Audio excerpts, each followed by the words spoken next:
ગુજરાત એસટીના વિવિધ ડિવિઝનોમાં અકસ્માત અવેરનેસ માટે એક દિવસીય ટ્રેનિંગ પ્રોગ્રામનું આજે ભાવનગરના નવા સર્કિટ હાઉસના કોન્ફરન્સ હોલ ખાતે આયોજન કરાયું હતું। ભાવનગર અને અમરેલી બંને ડિવિઝનના અને જેમનાથી ગંભીર અથવા અતિ ગંભીર અકસ્માત થયેલા છે તેવા ડ્રાઈવરો માટે યોજાયું હતું, જેમાં જેએસઆરટીસીના મુખ્ય મહેમાન શ્રી સંજય જોશી સાહેબ તેમજ chief manager monitoring and audit training તેમજ આરટીઓના ઇન્સ્પેક્ટર રાઠવા સાહેબ, શ્રી માજોત્રા સાહેબ, વિભાગીય નિયામક શ્રી એસટી ભાવનગર ડિવિઝનના શ્રી ધામા સાહેબ, તેની સાથે જ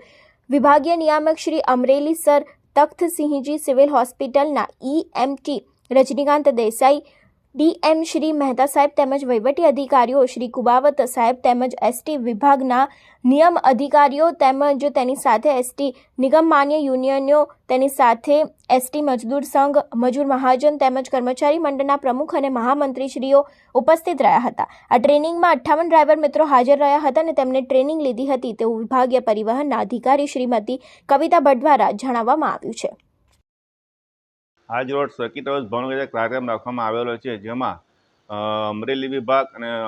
ભાવનગર વિભાગના જે ડ્રાઈવરો ભૂતકાળમાં જેમનાથી જાણીએ અજાણીએ ફેટલ અકસ્માત, સામાન્ય કે ગંભીર અકસ્માત થયેલ અને આવા અકસ્માત ભવિષ્યમાં ફરી ન બને એ માટે શું કાળજી રાખવી એના માટે ટ્રેનિંગ રાખવામાં આવે છે, જેમાં આરટીઓના ઓફિસર, 108ના અધિકારીઓ તેમજ ગુજરાત સરકારમાંથી ઓફિસર નિમણૂક કરવામાં આવેલ છે અને અકસ્માત થયા બાદ પણ શું કાળજી રાખવી એ બહુ જ્ઞાન આપવામાં આવેલ છે, જેથી ભવિષ્યમાં અકસ્માત નિવારી શકાય।